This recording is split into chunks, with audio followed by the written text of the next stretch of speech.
So we're prepping to do the windshield, to tint the windshield. We have some clips on the inside here. You can see the white spots. We're gonna yank those off, but what they did was they covered the dash. Seems like a simple, they also put what's called a tint rope or a soak rope is underneath here. Okay, what it does is catches the slip solution, catches all the stuff. You're gonna be spraying a lot of liquid to lay tint down. So a very, very important step, and then you have a dash cover, which is sort of a no-brainer. Especially those, this is a 2003, but especially now, everything that we see out in the open, all of the different electronics. You know, we got an Escalade over here in the shop that's got, what, 45 inches of screen. Okay, so this is an important step. Guys are getting prepped. We'll bring you in as we start to install. All right, guys, we're now in the prep stage. We come in, we've already scrubbed this down with a white glass safe scrub pad, and now we're just gonna go ahead and squeegee it off and take a look and make sure there's no contaminants. Even though it's not being installed on the outside of the glass, this part is really important so you don't get any contaminants in the film. And honestly, this is probably the time where most installers spend the vast majority of their time prepping glass properly, okay? Because that's where contaminants, where things get in, and now you're gonna see him do the inside of the glass. And we have some different things on this glass. You see he's gonna go after some adhesive here, and you got some things we're gonna remove here, but you have a big thing up there. You got all kinds of little things, but this is part of the prep process. He'll prep the entire thing, but we knew we specifically had some adhesive in the places that you're seeing him spray. He can already identify, hey, let me get this off. If they're too bad, you'll see people use a razor blade. Perfectly safe. Make sure it's stainless steel. You're all good to go. It's safe on glass. But as you can see here, he's just going through and just anything he can pick up with his eye, let's go ahead and clean it up. So this is an important step, and I would say most window tinters would tell you the thing they battle the most is their prep. I mean, once you know how to heat shrink, once you know how to install, the way to get the elite level result is on the prep. So this is an important step here, guys. All right, guys, if you've never seen, especially back windows or front windshields, you're using a dry shrink prep right now, okay? So what'll happen is, he'll spread this on, he's going to let it literally dry. What it'll do is it'll knock down any of the static that may happen. It'll allow him to actually shrink and mold the tint properly to the windshield. This is actually you'll see people use all kinds of different stuff, bounce dryer sheets.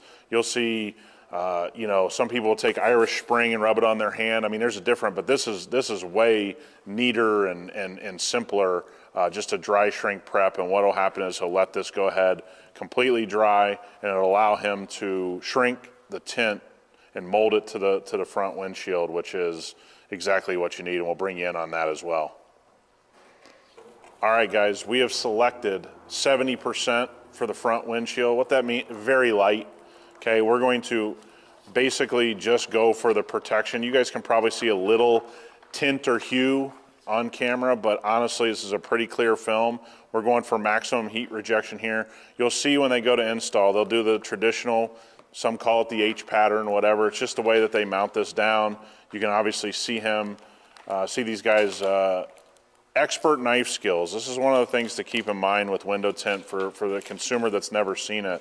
There's a lot of hand cutting. Now you can use plotters and things that make it easier, actually machine cut, but you'll watch these guys completely cut this out by hand, and now they're going to the shrink process. And the shrink process, honestly, was one of the toughest things for me to get good at, you know, just because it's not that easy for me.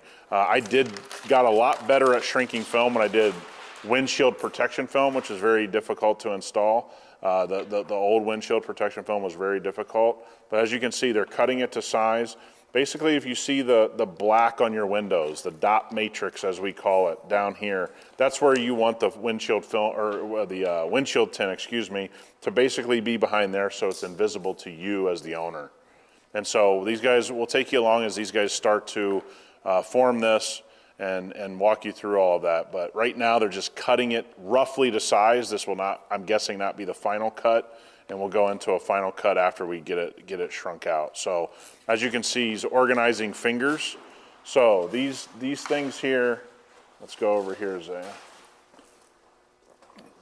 These things here, if you can pick up, these are called fingers. That's what you shrink out of the film, which molds it.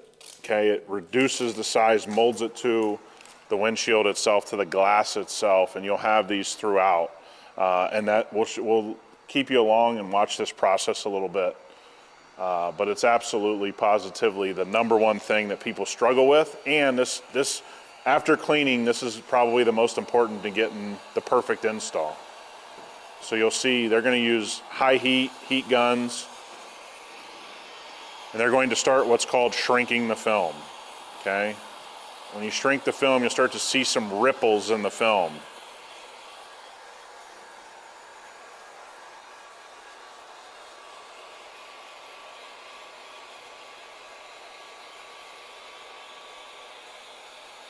So what you'll see now is we got prep going on the inside, final prep, but we also have what's called final trim, final cut.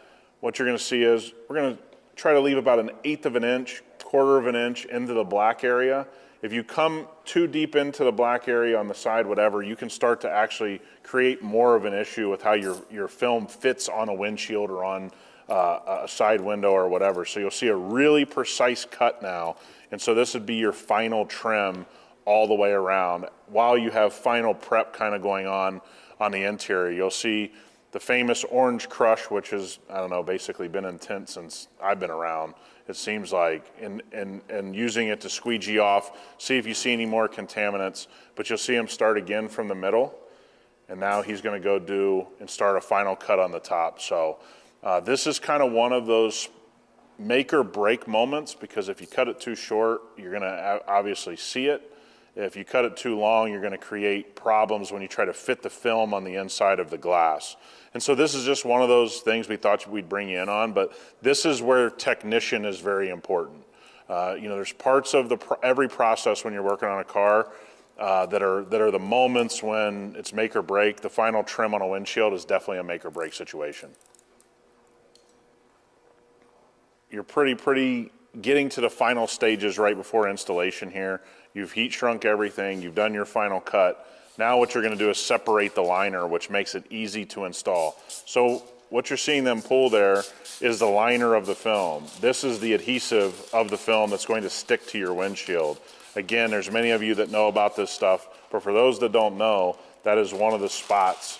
You're trying to avoid contamination here, but also you have to pull the liner and wet behind it so you can separate the liner on the inside and lay the adhesive down on the windshield. What you'll see now is you're gonna see him roll it up. Are you guys gonna reverse roll this? Okay, so you're gonna see the reverse roll. Some people will do like a Frankenstein install, some will do a reverse roll, and that's what you're gonna watch here. So what they're doing is they're rolling this up, and what's going to happen is they're going to make it really simple where they unroll it on the inside, probably from left to right, my guess is. And this will be very, very interesting to watch if you can see through the windshield here. All right, guys, we're inside now. What you're gonna see is we're gonna start the reverse roll. So they're gonna tuck the bottom corner, kind of shimmy it into place. It's pretty good for them that they have two hands. Sometimes it's pretty difficult with just one. And so now they got the mirror, they go around it.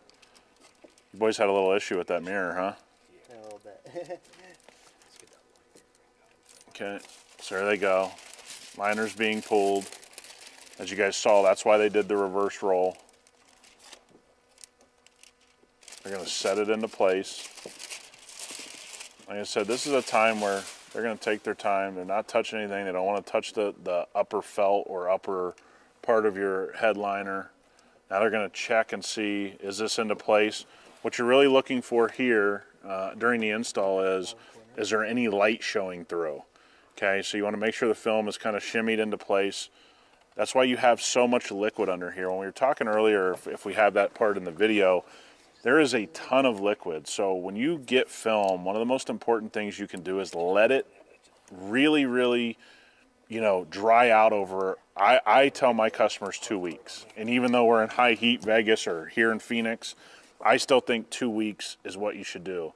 So what they're doing now, there's a lot of little intricacies on this windshield that they're getting the film to sit behind, because you don't, last thing you want is a customer to take it home and go, I can see light through my, where the film isn't where it should be. And so now they'll get it out by their hands, and then the reason that they do this is if you run over with a squeegee with too much film, you'll actually crease it and they'll have to start over, which is, you know, something we've all experienced. I know the internet experts probably haven't experienced it, but we have. And you don't want to have to start over in this period. But now they're just kind of making sure this is settled in.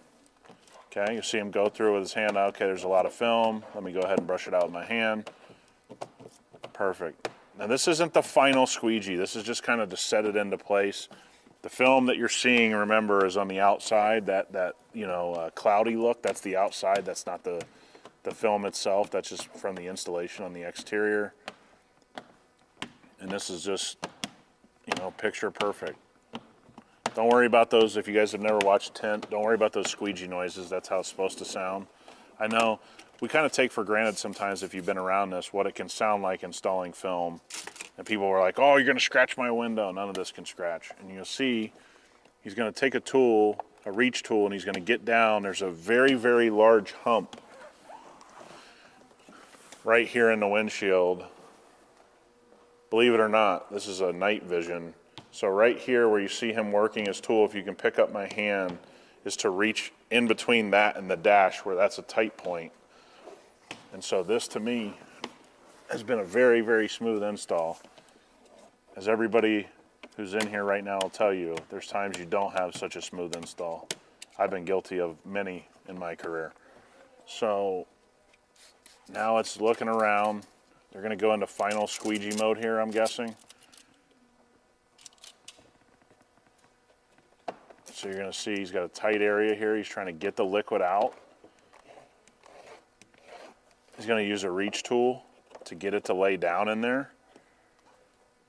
And again, this is kind of what you're paying for. You know, Zay and I were talking earlier on, if that's in this part of the video, this is what you're paying for, is all the little intricacies, all the little things that go into making this work. So you're seeing them get the liquid out with a reach tool, and now they'll go into what I'm guessing is the final squeegee with, looks like the Blue Max, which is a little bit, you know, harder tool that allows you to get all the little, but this is why I say, guys, for everybody that's watching this for the first time, you want to let your tint sit for a couple weeks, okay?